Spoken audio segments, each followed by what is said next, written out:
Thank you. Appreciate that. I wanted to ask about Miles Bryant and just what he's meant for you in the last 2 years. A guy that played corner in college, but has really been able to offer a lot of position flexibility. And I think back to last year, difficult year for the rookies, but he was able to contribute right away. Right. Well, Miles, played a number of different positions at Washington, and did a number of different things, and he kind of did that when he came here. So he's played corner, safety, some of the nickel spot, and it's really a smart, instinctive player. He communicates well, he anticipates well, and works well with his teammates. So for a young player, he really has picked things up quickly, and plays a lot of confidence on the field, makes a lot of good decisions, makes a lot of them quickly too. Thank you. Sure. Next question, Mike Reese, followed by Chris Ryan. Hey, Bill, do you find that when you still go to Indianapolis, you get in the warm welcome? Well, we'll see what happens. I haven't been there in a while. Yeah. Probably. The last time I think we talked to you was after the game last week, so it's been a little while. We had Damian. Adrian didn't finish the game, and so I just want to ask you, how much do those two situations look like it might threaten their availability for future games? Yeah, well, we haven't done anything since then, so we'll see how things are progressing once we get out there. And then the Colts takeaways look plentiful. What is it about their style of play that has produced that from your study of them? Yeah, well, obviously, Matt's put a big emphasis on it. They've done a good job. They have a lot of players who are very good at it, starting with Leonard and Buckner, Kenny Moore. But just as a team, they have good quickness. They're very fast. They run well. They get to the ball. So there are a lot of plays from behind. Again, they have a lot of people around the ball, so when it does come out, they have a better chance of getting it. They're very well coached in that area.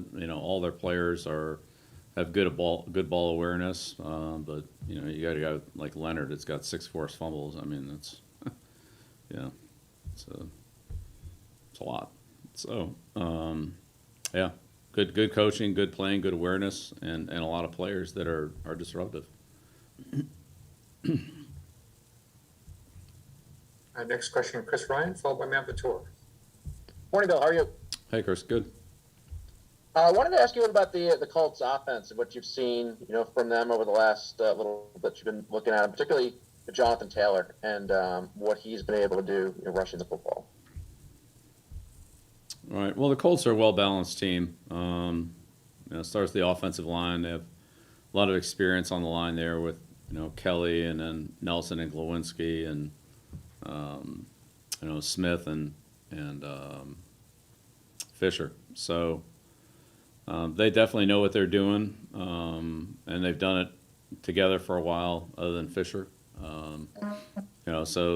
And Doyle, you can put Doyle in that group too, and Cox. So like those guys that play together, the backs have a good feel for the line, I think, and Taylor's a hard guy to tackle. He's strong, runs through a lot of arm tackles, and then he's very fast, and not many players defensively that can catch him. So if he gets out in the open, he can turn that 8 or 10 yard run into a 60-yard touchdown.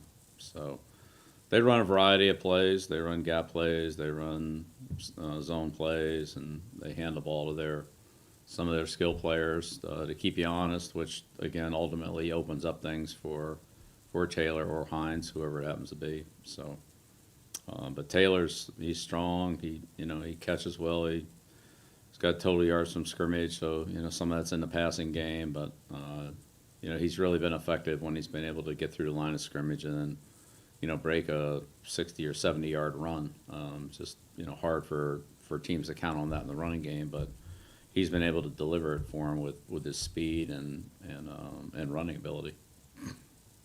I want to ask you a question as well off of an interview you did, I believe it was last week, where you talked about Tom and LT and the impact that those guys have had on each side of the ball. Do you believe that guys of that skill level will find a way to have success no matter what? And there are other guys you have to build a structure out for, an infrastructure for them to have success. In other words, do the all-time greats, will they always find a way to have success and be great as opposed to having to build out an infrastructure for them to do so? Yeah, I'd have to give that more thought. I don't know. I would say it'd be hard for me to imagine that Taylor couldn't have played in any system at multiple positions. Thanks. Next question, Matt Latour. Bill, I was curious if either you or anybody on your staff is assigned to watch Hard Knocks with the Colts on it. Is there anything on a show like that you might find that might be useful for your preparation when you have a team you're playing against? Same idea with the Cowboys having been on it in the preseason and you guys playing the Cowboys. Is that something that you guys study just in case that there's information?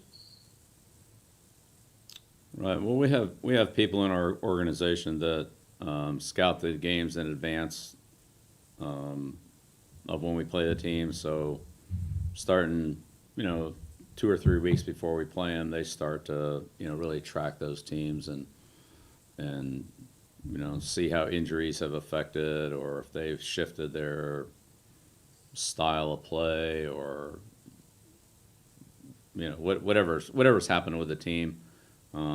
So we track most everything those teams, and any team that we play does, and then, depending on the relevance or importance of that information, then at some point it gets relayed down the line. But yeah, so we have somebody that studies each team, where whether it's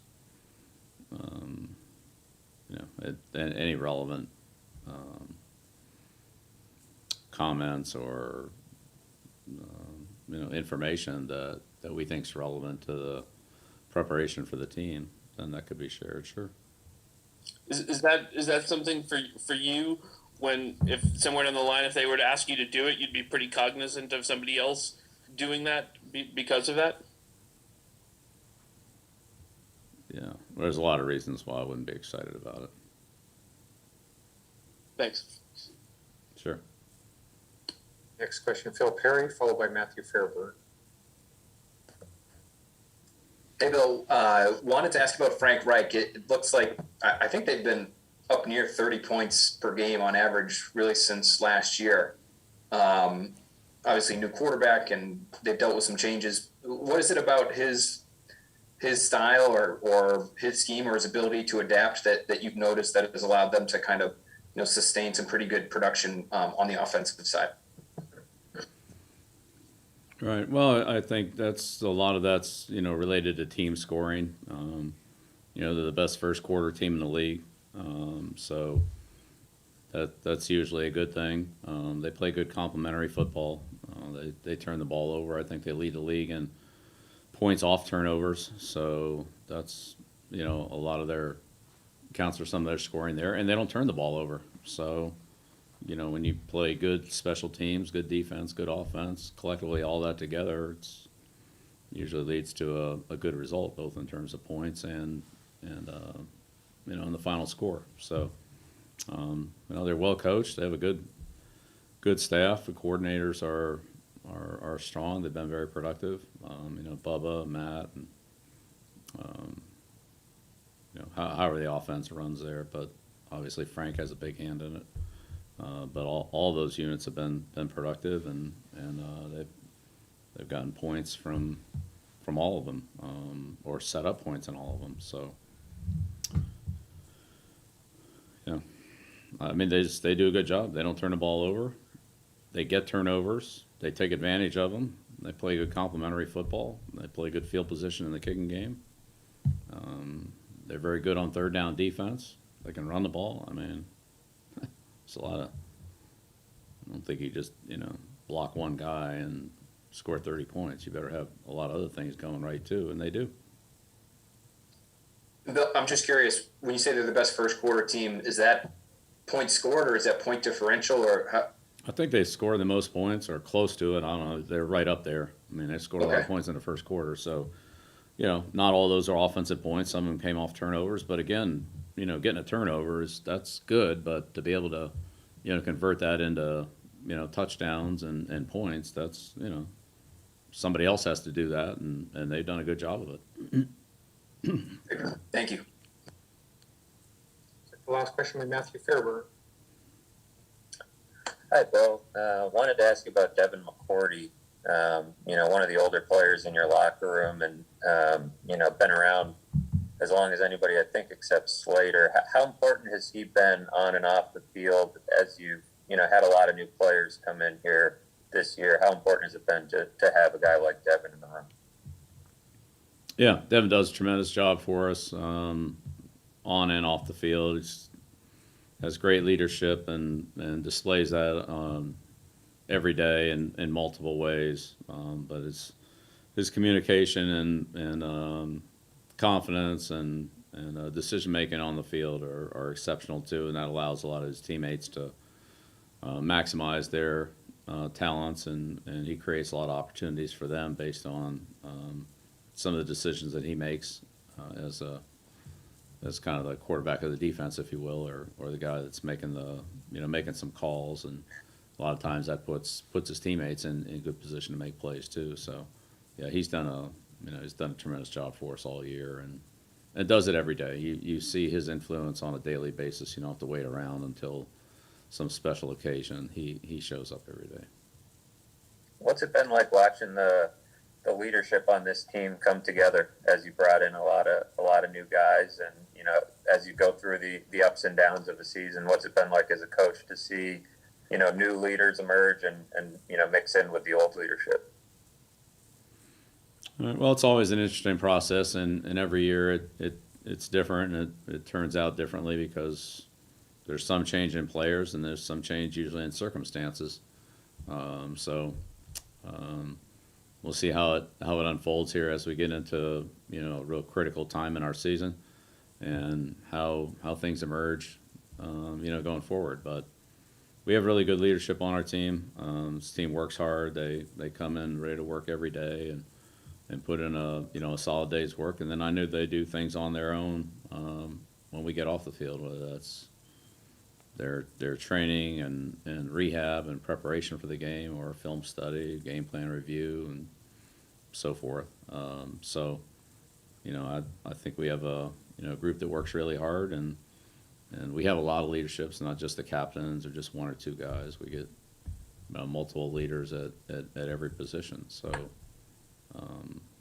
but yeah, this group's worked hard, and they've earned what success we have had to this point, and hopefully we're all ready to keep earning it. Thank you. Yeah, you're welcome. Thank you, Coach. Thanks, everyone. Thank you. And let's get to the finish line together.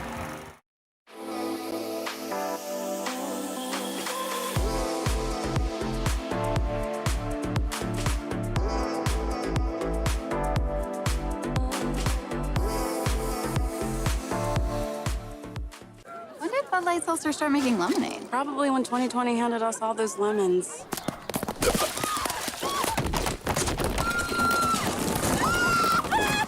New Bud Light Seltzer Lemonade, packed with lemonade flavor after a lemon of a year. Opponents? I've gone up against thousands. And there's an opponent we're all up against, COVID-19. But there's a way to beat it. Get vaccinated. So when it's your turn, roll up your sleeves. And let's get to the finish line together.